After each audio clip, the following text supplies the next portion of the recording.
দর্শক, জুলাই পদযাত্রার অংশ হিসেবে পটুয়াখালীতে হবে এনসিপির পথসভা। সেখানকার পরিস্থিতি জানাতে সরাসরি যোগ দিচ্ছেন সহকর্মী সাইদ ইব্রাহিম। ইব্রাহিম, আপনার কাছে জানতে চাইবো যে পটুয়াখালীতে এনসিপির পথসভা ঘিরে নেতাকর্মীদের সমাগম কেমন দেখছেন, জানাবেন। যেমনটি বলেছিলেন, আর কিছুক্ষণ পরে শুরু হবে এনসিপির পদযাত্রা। আমি এখন দাঁড়িয়েছি ঠিক পদযাত্রার যে মঞ্চ, সেই জায়গাটাতে আপনারা তো দেখতে পাচ্ছেন যে বিশাল বড় স্টেজ পিছনে, এবং এখানে কিন্তু ঢাকার নেত্রীয় যে নেতাকর্মী তারা আছে এবং পটুয়াখালী যে নেতাকর্মী তারাও কিন্তু আছেন। আমি এখন একটু কথা বলবো যে যুগ্ম আহ্বায়ক শাহিন, তার সাথে শুনবো যে আসলে আপনাদের এই পদযাত্রা কখন, এইটা থেকে আসলে জনগণকে আপনারা কি বুঝতে চাচ্ছেন, আপনাদের মেসেজটাকে জলদি বলেন। জাতীয় নাগরিক পার্টি এনসিপির পটুয়াখালী জেলার আজকে পদযাত্রা শুরু হওয়ার কথা ছিল 11টায়, কিন্তু আজকে আপনারা হয়তো জেনে থাকবেন পটুয়াখালীর প্রত্যেকটা উপজেলায় সকাল থেকে মুষলধারে বৃষ্টি হচ্ছে, যে কারণে আমাদের নেতাকর্মীরা আসতেছেন, পথে আছেন। আমরা একটু দেরি করে এই জন্য শুরু করতেছি। আমাদের এই পদযাত্রা পটুয়াখালী শহর প্রদক্ষিণ করবে। পদযাত্রা শেষে এখানে এসে একটা পথসভা হবে। এই পথসভার মাধ্যমে প্রোগ্রাম শেষ হবে এখানে। আমরা এই পদযাত্রার মাধ্যমে আমরা জনগণের কাছে যাচ্ছি, জনগণের কথা শুনতেছি।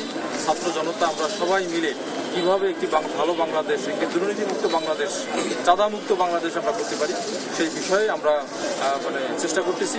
জনগণের কাছে গিয়ে আমরা তাদের কথাগুলো শুনতেছি, তাদের সমস্যাগুলো আমরা শুনতেছি, যে তারা কি কি সমস্যা ফেস করে। সেই অনুযায়ী জাতীয় নাগরিক পার্টি তাদের আগামী দিনে নির্বাচনের যে রোডম্যাপ থাকবে, যে ম্যানিফেস্টো থাকবে, সেখানে আমরা জনগণের কথাগুলোই নিয়ে আসতে চাই। এই জন্য মূলত সারা দেশে নাগরিক পার্টি প্রতিষ্ঠার পর থেকে আমরা জনগণের সাথে মেশার জন্য এই পদযাত্রা শুরু করেছি।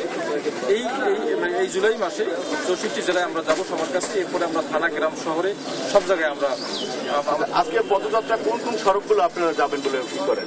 আজকে আমাদের নিউ মার্কেট থেকে শুরু হবে, এরপরে পুরাতন বাজার, পটুয়াখালী শহরের বনানী মোড়, এরপরে তিতাস মোড় হয়ে আবার এখানে আমরা আসবো।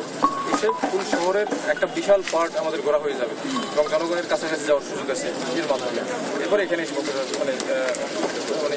শেষ হবে। ধন্যবাদ। যেমনটি শুনছিলেন, আসলে তারা পটুয়াখালীর যে প্রধান যে সড়কগুলো আছে সেই সড়কগুলো তারা প্রদক্ষিণ করবেন এবং প্রদক্ষিণ শেষে এর মাঝখানে কিন্তু তারা জুলাই গণ অভ্যুত্থানে যারা শহীদ হয়েছে সেই পরিবারের সাথে তারা দেখা করবেন এবং এই জায়গাটায়, এই হৃদয় তরুয়া চত্বর, এই জায়গাটায় এসে তারা কিন্তু তাদের পদযাত্রা শেষ করে এইখানে কিন্তু তাদের সমাবেশ অনুষ্ঠিত হবে। এই ছিল আসলে জুলাই পদযাত্রা নিয়ে এখনকার মতো আমার কাছে সর্বশেষ তথ্য। আমরা ফিরে যাবো স্টুডিওতে মনির কাছে।